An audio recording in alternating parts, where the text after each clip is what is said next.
បាទអញ្ចឹងដោយសារតែមានគ្នាយើងចង់ឲ្យខ្ញុំបង្ហាញពីរបៀបធ្វើ bumper នៅក្នុងកម្មវិធី Cinema 4D បាទអញ្ចឹងនៅក្នុងវីដេអូនេះខ្ញុំនឹងបង្ហាញអ្នកទាំងអស់គ្នាបាទមុនដំបូងអ្នកទាំងអស់គ្នាមកធ្វើ frame នៅក្នុង Ella ហើយយើងមក design នៅក្នុង Ella ហើយណាបាទយើងឆ្លាញ់បែបណាយើង design ទៅបាទអញ្ចឹងនៅក្នុង bumper នេះគឺខ្ញុំនឹងធ្វើជាទម្រង់បែបនេះបាទបន្តមកទៀតអ្នកទាំងអស់គ្នា save វាជា file Ella បាទខ្ញុំ save as វាមួយមកបាទហើយខ្ញុំដាក់ bumper 1ចុះបន្ទាប់មកខ្ញុំចុចយកពាក្យថា save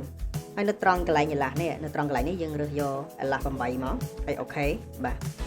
បន្តមកទៀតយើងចូលមកកាន់ Cinema 4D របស់យើងមកឥឡូវខ្ញុំបើកtab ថ្មីមួយ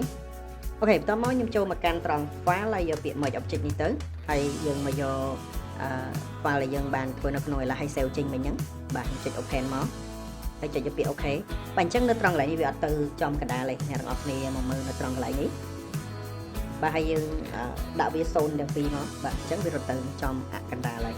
អូខេបន្ទាប់មកយើងចុច shortcut key អក្សរ T មួយយើង scale វាធំតិចទៅបាទឥឡូវខ្ញុំ scale វាយកប៉ុណ្ណេះបន្តមកទៀតយើងត្រូវការដាក់ extrude ទៅលើវាយើងចូលនៅត្រង់កន្លែងនេះហើយយើងចុចយក extrude ហើយយើងពលានៅត្រង់កន្លែង bumper 1របស់យើងមកបាទអញ្ចឹងខ្ញុំត្រូវការ connect object delete វាចូលគ្នាបាទលើនេះបាទអញ្ចឹងខ្ញុំមកស្ដាំទៅលើវាមួយហើយខ្ញុំយកពាក្យថា connect object delete ដើម្បីឲ្យវាទៅតែ part មួយបាទហើយនេះនឹងនេះបាទខ្ញុំ connect object delete វាមួយដែរបាទបន្ទាប់មកនេះខ្ញុំយកវាតែមួយប៉ុណ្ណឹងទេអូខេបន្ទាប់មកឥឡូវខ្ញុំទាញវាដាក់ចូលមកដាក់ក្នុង extrude របស់យើងអញ្ចឹងយើងបានវាមួយបន្ទាប់មកយើងចូលយក extrude មួយទៀតហើយយើងទាញវាដាក់ចូលមួយទៀតមកបាទអញ្ចឹងយើងបាន2បន្ទាប់មកយើងដាក់ extrude មួយទៀតហើយយើងទាញវាចូលមកកាន់ extrude 2នេះទៀតមកអូខេអញ្ចឹងយើងបានវាប៉ុណ្ណឹងអានេះយើងអាចលុបវាចូលបានយើងអាច rename វាបាទឥឡូវនេះខ្ញុំដាក់ថា frame 1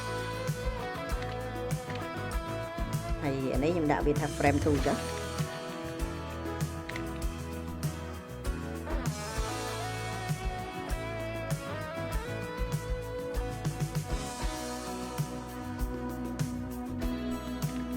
អូខេអញ្ចឹងអ្នកនរគ្នាអាច rename វាបានអ្នកនរគ្នា rename ដាក់ឈ្មោះទៅបាទអញ្ចឹងនេះខ្ញុំដាក់វាបែបនេះអញ្ចឹងនៅពេលដែលអ្នកទាំងអស់គ្នា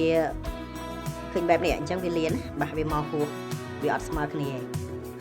អញ្ចឹងអ្នកទាំងអស់គ្នា view កាមេរ៉ា4មកបាទហើយយើងមើលខាងលើក៏បានយើងមើលពីខាងឆ្វេងនេះក៏បានដែរអូខេអញ្ចឹងយើងអាចទាញវាយើង select ទៅលើវាហើយយើងត្រូវឈរមកលើ move to សិនហើយយើងទាញវាចំកណ្ដាលទៅបាទយើងទាញវាចំកណ្ដាលឲ្យស្មើគ្នាប៉ុណ្ណេះមកណាបាទយើងដាក់អញ្ចឹងមកទាញវាស្មើគ្នាអូខេហើយ frame 1នេះយើងទាញមកអញ្ចឹងដែរមកបាទយើងមើលឲ្យស្មើគ្នាបែបហ្នឹងមកណាបាទអញ្ចឹងវាបានប៉ុណ្ណឹងហើយវាស្មើគ្នាបែបហ្នឹងហើយតើតើនឹងកម្រាស់របស់វាអ្នកនរគ្នាអាចដាក់បានអ្នកនរគ្នាឆ្លាញ់កម្រាស់ប៉ុណ្ណាអ្នកនរគ្នាចូលមកកាន់ត្រង់កន្លែង object នេះហើយយើងត្រូវកម្រាស់វាទៅឥឡូវកម្រាស់វាថាខ្ញុំយកវា40ចុះតែខ្ញុំ select លើវាទាំង3ហើយខ្ញុំដាក់40ហើយខ្ញុំអូខេអញ្ចឹងវាអត់ស្មើគ្នាវារត់មកនេះអញ្ចឹងយើង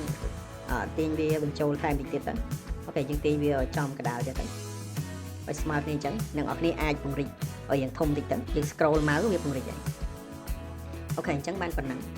បាទបន្តមកទៀតខ្ញុំធ្វើការដាក់ cap វាខាងៗឲ្យវាមានចំណិតខាងៗតិចបាទអញ្ចឹងខ្ញុំ select ទៅលើវាទាំងអស់អញ្ចឹងទៀតចុះឬមួយក៏យើងដាក់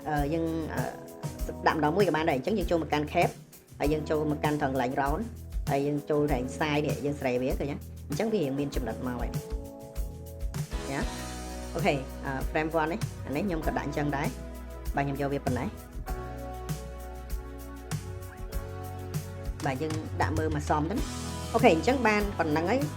យើងធ្វើការដាក់កម្រាលវាពីខាងក្រោមទៀតដែលខ្ញុំចូលមកកាន់ tool នេះបាទយើងចុច up ទៅលើវាហើយខ្ញុំយក tube មួយយកមកដាក់អូខេខ្ញុំពង្រីកវាធំបន្តិចហើយកម្រាស់របស់វាយើងដាក់មកសមទៅ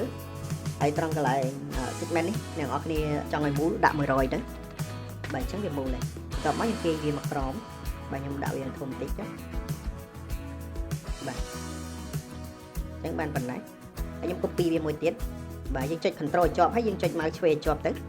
យើងទាញឡើងមកលើទៅយើង copy បានមួយទៀត ខ្ញុំពង្រួមវាចូលបន្តិចហើយកម្រាស់របស់វាខ្ញុំដាក់ក្រាស់ជាងបន្តិចបាទខ្ញុំយកវាប៉ុណ្ណឹងបន្តមកខ្ញុំ copy វាមួយទៀតខ្ញុំពង្រួមវាចូលប៉ុណ្ណេះបាទបន្តមកខ្ញុំ copy វាមួយទៀតខ្ញុំពង្រួមវាចូលប៉ុណ្ណេះបាទហើយនេះខ្ញុំឲ្យវាមានប្រហោងប្លុកកណ្ដាលចា៎យើងអាច select ទៅលើទូកនឹងទាំងអស់មកហើយយើងទាញវាធ្លាក់មកក្រោមនេះយើងចុច shift បាទហើយយើង select ទៅលើវាប៉ុណ្ណឹងមកយើងទាញវាអូខេខ្ញុំដាក់វាប៉ុណ្ណេះអញ្ចឹងអានេះខ្ញុំពង្រួមវាចូលទៅទៀតយកវាប៉ុណ្ណេះហើយខ្ញុំសម្រាប់វាខ្ញុំអត់ដឹងក្រាស់ទេអូខេខ្ញុំយកវាប៉ុណ្ណេះ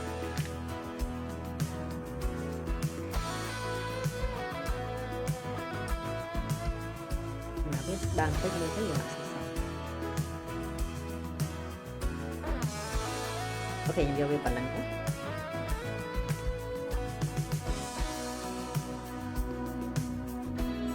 អូខេអញ្ចឹងយើងបានហើយបន្តមកទៀតយើងធ្វើការចាក់ពណ៌វាបាទចំណែកពណ៌អ្នកទាំងអស់គ្នាអាចចាក់បែបណាក៏បានដែរឥឡូវពណ៌ខ្ញុំរើសយកពណ៌ក្រហមមួយ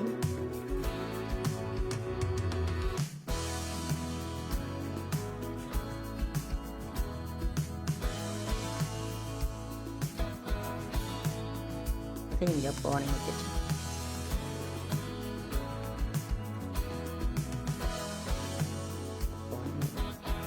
អូខេអញ្ចឹងយើងធ្វើការចាក់ពណ៌ទៅលើវាទៅ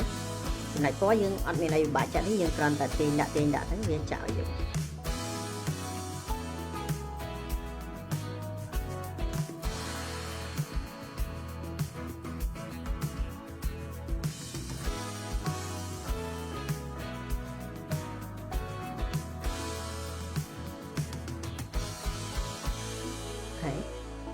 បាទបន្តមកតាក់ទងនឹង frame នេះយើងចាក់ពណ៌ទៅលើវាមួយដែរទៅអានេះខ្ញុំដាក់វាពណ៌ក្រហមចេះចឹងអូខេអញ្ចឹងខ្ញុំបានវាប៉ុណ្ណឹងបាទបន្តមកទៀតខ្ញុំធ្វើការ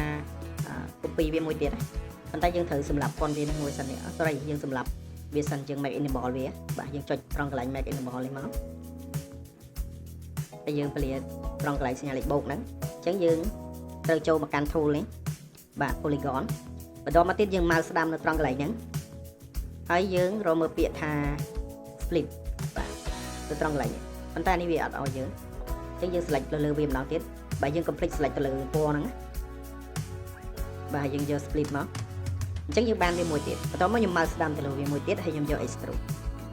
ហើយខ្ញុំទាញវាមកមុខបន្តិចដើម្បីវាមានកម្រាស់អូខេខ្ញុំយកវាប៉ុណ្ណឹងចឹងអាហ្នឹងខ្ញុំចាក់វាពណ៌សចុះកុំឲ្យច្រឡំទេបន្តិចពណ៌សដាក់អូខេអញ្ចឹងយើងបានប៉ុណ្ណឹង